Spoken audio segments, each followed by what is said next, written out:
आम्ही अभिमानाने सांगतो की संजय राऊतांच्या मुली मराठी शाळेतच शिकल्या आणि आम्ही त्यांना हट्टानं मराठी शाळेतच टाकलं. प्रत्येक वर्षी असे संकल्प केले जातात. काल महाराष्ट्र नवनिर्माण सेनेचे अध्यक्ष राज ठाकरे यांनी मराठी भाषा दिवसानिमित्त एक ग्रंथ प्रदर्शनाचा कार्यक्रम सुरू केला आहे. मला माहीत नाही त्याविषयी काय ते. जोपर्यंत महुयातले 3 पक्ष एकत्र बसत नाहीत तोपर्यंत हा तिळा सुटणारच नाही ना. आज मराठी भाषा दिन आहे. कुसुमाग्रजांच्या जन्मदिवशी हा दिवस साजरा केला जातो अनेक वर्ष. आणि मराठी भाषेसाठी साहित्य, लेखन, कला, कविता, नाट्य, मराठी सिनेमा या सगळ्यांसाठी हा दिवस प्रेरणादायी आहे. कारण कुसुमाग्रजांनी नाटक लिहिलं, कविता लिहिल्या, गद्य पद्य सर्व लेखन केलं. त्याच्यामुळे आज मला कोणतरी सांगितलं की सरकारने विश्व मराठी साहित्य संमेलन ठेवलेलं आहे. उद्योगमंत्री उदय सामंत यांच्या नेतृत्वाखाली. ते मराठी भाषेचे मंत्रीसुद्धा आहेत. कालच विधानसभेत एक बातमी पाहिली मी की महाराष्ट्रातल्या जवळजवळ 300 मराठी शाळा बंद पडलेल्या आहेत. 300च्या आसपास, 288 वगैरे आहेत. 300 मराठी शाळा बंद पडल्या. आणि आमच्या राज्याचे मुख्यमंत्री ओरडून सांगत आहेत मुंबईत, महाराष्ट्रात मराठी भाषेचीच सक्ती राहील. जर मराठी भाषेचीच सक्ती राहील असं जर तुम्ही म्हणताय तर शाळा बंद का पडल्या?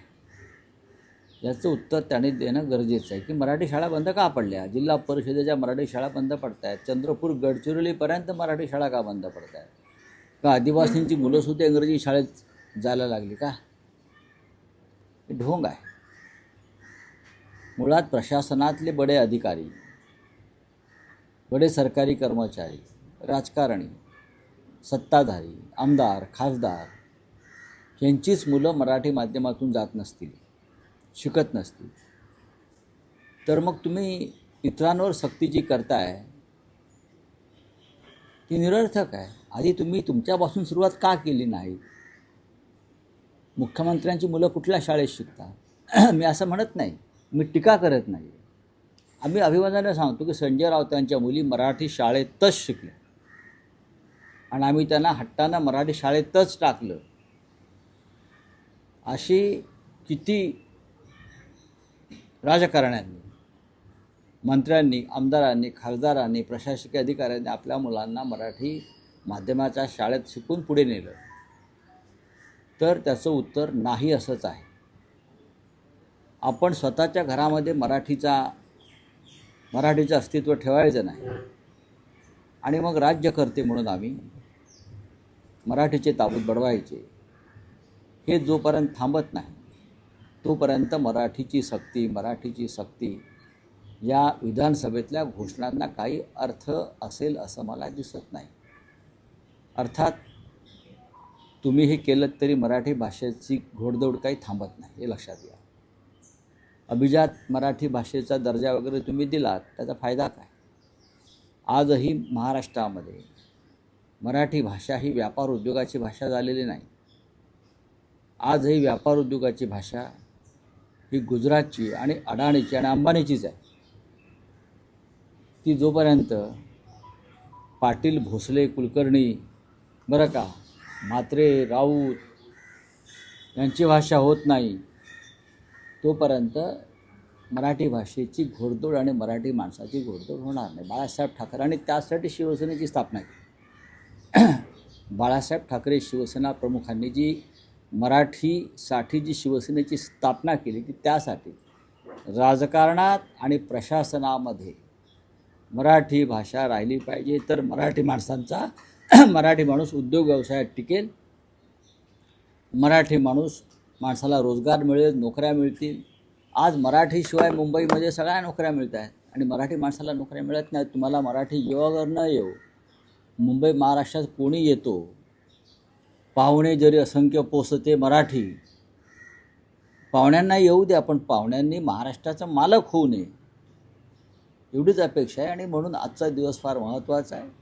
प्रत्येक वर्षी असे संकल्प केले जातात. काल महाराष्ट्र नवनिर्माण सेनेचे अध्यक्ष राज ठाकरे यांनी मराठी भाषा दिवसानिमित्त एक ग्रंथ प्रदर्शनाचा कार्यक्रम सुरू केला आहे.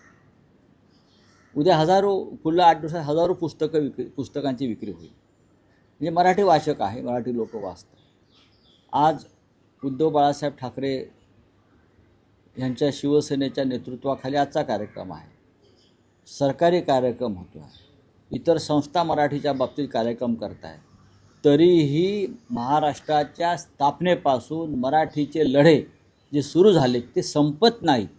हे दुर्दैव आहे. मग त्या आमदारांनी उत्तर द्यायला पाहिजे होतं. एक लक्षात घ्या, मी सरकारमध्ये नव्हतो. जे सरकारमध्ये होते त्यांनी ह्याला उत्तर दिलं पाहिजे. कारण हा एक शासकीय मुद्दा आहे, शासकीय अध्यादेशाचा मुद्दा आहे.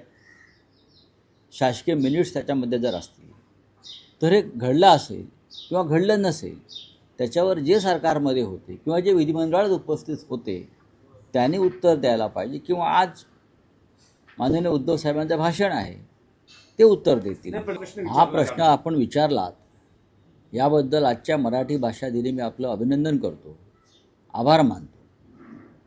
पण महाराष्ट्रावर हिंदीची सक्ती करू नये. सरकारी कागद काय म्हणतो, त्या कागदाची अंमलबजावणी कधीच झाली नाही. उलट ही सक्ती जेव्हा केंद्र सरकारनं करण्याचा प्रयत्न केला तेव्हा माननीय उद्धव ठाकरे व माननीय राज ठाकरे यांनी हातात हात घालून, बरं का, खांद्याला खांदा भिडवून या सक्तीविरुद्ध एक संघर्ष केला.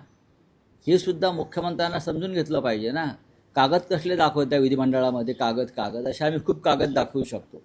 हां, तुम्ही कागदावर चालत असाल, आम्ही जमिनीवर चालतो. मग उद्धव ठाकरे किंवा बाळासाहेब ठाकरे वेगळं काय म्हणत होते किंवा राज ठाकरे वेगळं काय सांगतायत? ही सक्ती केंद्र सरकारने केलेली आहे. हे कसे विसरतायत देवेंद्र फडणवीस?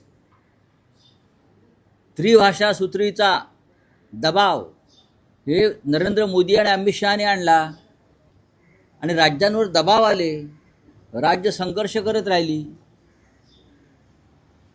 हे फडणवीस सांगायला विसरत आहेत.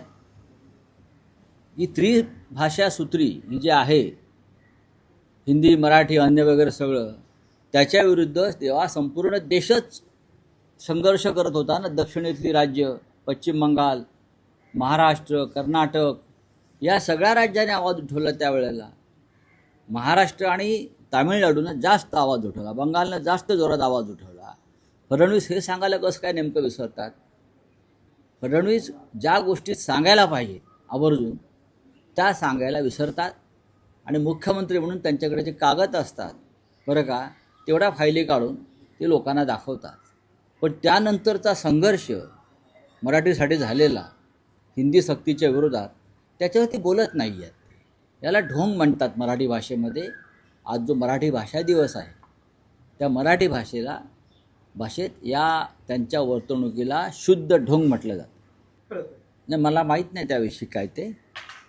जोपर्यंत महुयातले 3 पक्ष एकत्र बसत नाहीत तोपर्यंत हा तिळा सुटणारच नाही ना. आज प्रत्येकजण आपापला पत्ता फेकतो आहे. कोण 10 आमदारांच्या जोरावर, कोणी 16 आमदारांच्या जोरावर, कोणी 20 आमदारांच्या जोरावर.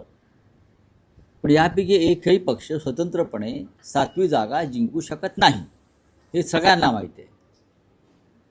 पण राजकारणामध्ये जेव्हा अशी स्थिती निर्माण होते तेव्हा शेवटच्या क्षणापर्यंत ही रस्सीखेच सुरू असते. प्रत्येकाला वाटतं आपण जावं, आमच्या पक्षाचा माणूस जावा, प्रत्येकाला वाटतं. या सगळ्यामध्ये शरद पवार हे सगळ्यात वरिष्ठ आहेत म्हणून त्यांच्या नावाची चर्चा जास्त होते आणि ती स्वाभाविक आहे. आता काँग्रेस त्यांचं राजकारण करेल, शिवसेना आपला हक्क कायम ठेवेल. त्यानंतर तिघांनी एकत्र बसून विधान परिषद आणि राज्यसभेचा निर्णय हा घ्यावा लागेल. आता आमच्या पक्षामध्ये सुद्धा अनेक लोकांची इच्छा आहे. इच्छा व्यक्त करायला काहीच हरकत नाही ना. तुम्ही ज्यांची नावं सांगितली ते सगळे पक्षातले सक्षम उमेदवार आहेत. एका पक्षात एकापेक्षा जास्त इच्छुक असणं, विधानसभा, विधान परिषद, राज्यसभा, महानगरपालिका, हे पक्षाच्या प्रगतीचं लक्षण आहे. राजन विचारे मला या काळात भेटले, हे खरं आहे. ते उद्धवजी नाही भेटले माझ्या माहितीप्रमाणे, असं ते सांगत होते. अंबादास दानवेसुद्धा इच्छुक असावेत असं दिसतंय मला माहीत नाही, पण आपण नावाजी सांगता. चंद्रकांत खैऱ्यांचं आणि माझं बोलणं अनेकदा झालं. ते मला सतत फोन करतात की आमचा विचार व्हावा. मी बोललो हा निर्णय आपल्याकडे शिवसेना पक्षप्रमुख घेतात. एकत्र जरी आम्ही बसलो तरी शेवटी अंतिम निर्णय हा शिवसेना पक्षप्रमुख घेतात. पण आमच्या पक्षामध्ये अनेक लोक सक्षम आहेत, पण योग्य व्यक्ती जे असेल त्याची निवड हे शिवसेना प्रमुख करत होते, माननीय उद्धव ठाकरे साहेब करतात. तसं नसतं तर संजय राऊत राज्यसभेवर कधीच गेले नसते.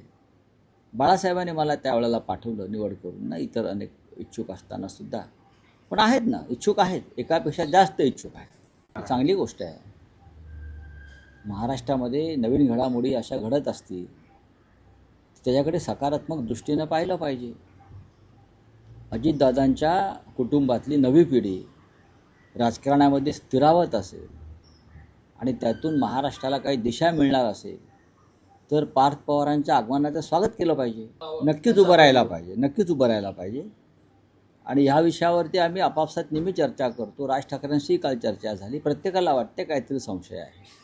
आणि रोहित पवार ज्या पुराव्यांसह, ज्या मुद्द्यांसह समोर आले आहेत आणि ज्या पद्धतीनं गृहमंत्री फडणवीस आणि त्यांचं गृहमंत्रालय, पोलीस, DGCA आणि VSR कंपनीविरुद्ध FIR घ्यायला तयार नाही, याचा अर्थ कोणाला तरी या प्रकरणामध्ये वाचवण्याचा प्रयत्न सुरू आहे. खरं म्हणजे ह्याविरुद्ध आवाज उठवायची सगळ्यात जास्त जबाबदारी ही अजित पवार यांच्या राष्ट्रवादी काँग्रेसची आहे. ते सत्तेत आहे, त्यांचे मंत्री आहेत, पण त्यापैकी कोणीच काही बोलत नाही, याचं मला आश्चर्य वाटतं. प्रफुल्ल पटेल असतील, सुनील तटकरे असतील, महाराष्ट्रात त्यांचे मंत्री आहेत. खरं म्हणजे रोहित पवारांच्या खांद्याला खांदा लावून त्यांनी या विषयावर लढायला पाहिजे.